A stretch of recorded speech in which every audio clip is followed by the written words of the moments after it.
Olá, bem-vindos ao quadro. Vamos falar hoje sobre mapeamento dos cromossomos. Essa aula aqui, nós podemos dizer que é uma continuação aí sobre a aula de linkage, tá? Bom, o mapeamento dos cromossomos nada mais é do que a determinação dos genes nos cromossomos, tá? Então, em que posição, né? Qual a distância entre genes diferentes e o mesmo cromossomo? Isso é muito importante, principalmente para determinar, né, aí o surgimento dos cromossomos, dos gametas recombinantes, tá? Então, olha só,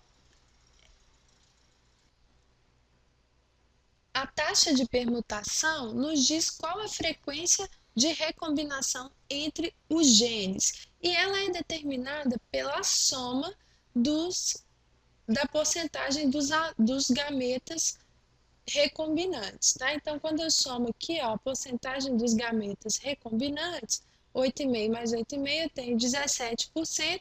Aqui eu tenho a taxa de permutação. É a taxa de permutação, né, através da taxa de permutação, que os cientistas conseguem determinar a distância entre os genes em um cromossomo. Por quê? Porque quanto menor a taxa de permutação, menor é a distância entre os genes, e quanto maior a taxa de permutação, maior a distância entre os genes. É fácil perceber isso num exemplo.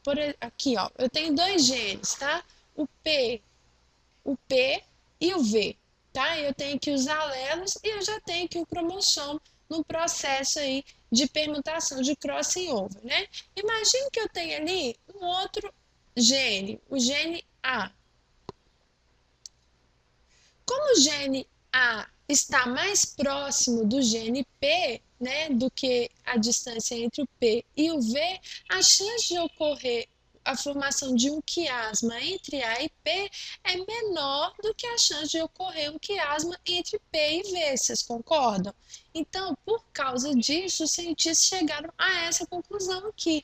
Se a distância é pequena, se a taxa de permutação, melhor dizendo, é pequena, é porque a distância entre os genes é também pequena, né? A chance de ocorrer um cruzamento aqui, a formação de um quiasma entre A e P é menor.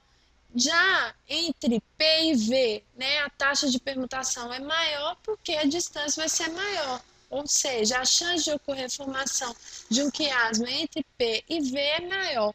E a chance de ocorrer um quiasma entre a formação de quiasma entre A e V é ainda maior. Por quê? Porque a distância entre eles é a maior distância, tá? Então, quanto mais distantes os genes estão em um cromossomo, maior será a taxa de permutação, tá?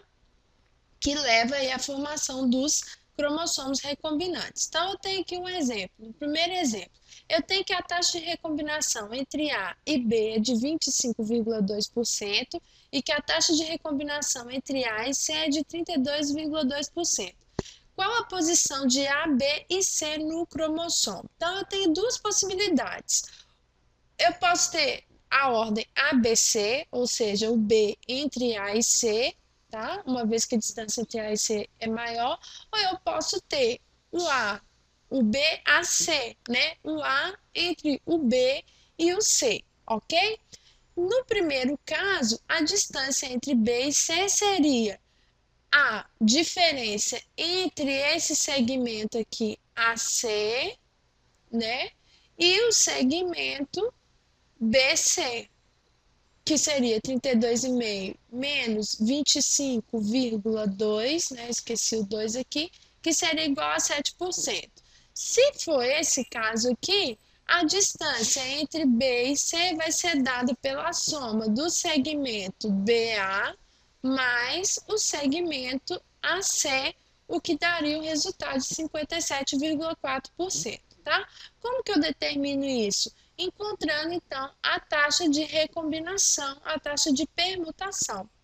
Então, eu vou cruzar um indivíduo duplo heterozigoto com um indivíduo puro recessivo, tá?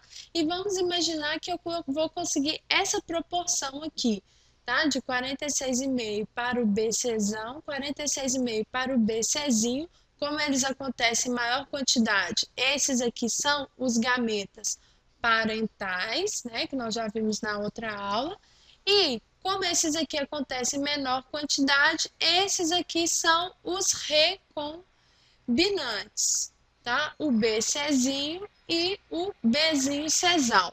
A taxa, né, de permutação, então, é a soma aqui da probabilidade da porcentagem dos recombinantes, a taxa é igual a 7%, ou seja, a distância entre B e C é igual a 7%, B e C estão, a organização desses três alelos é A, B e C, tá? No cromossomo. Vamos passar aqui para outro exemplo.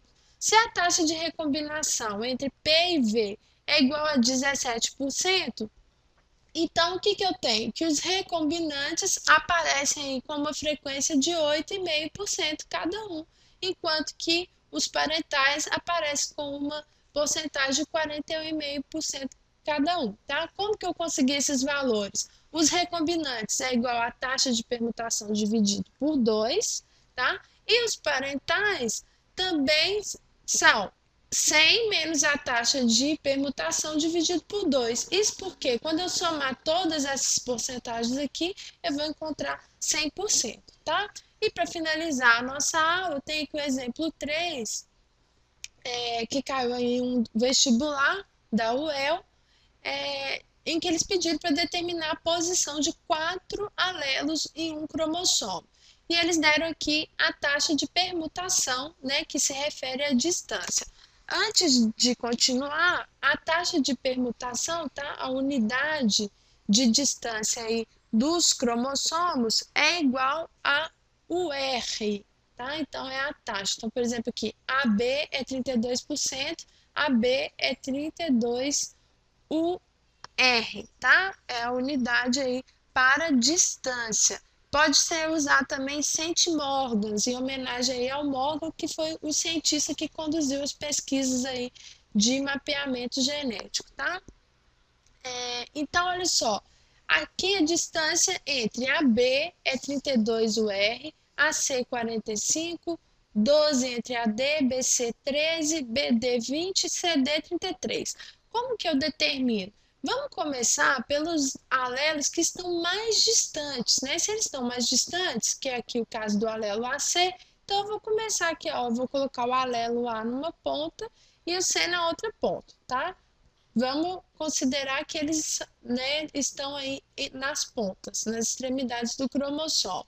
E agora eu vou ver aqui, ó, partindo do alelo A, qual que é o segundo alelo mais distante? O B, tá? 32% de distância do alelo A. Então, vamos colocar o B aqui, ó.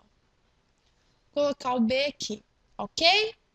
Eu sei que entre A e B, a distância é de 32%. E entre A e D, D é o alelo mais próximo do A, é de 12%. Então, aqui é 12. Entre A e B é 32. Então, aqui seria 20.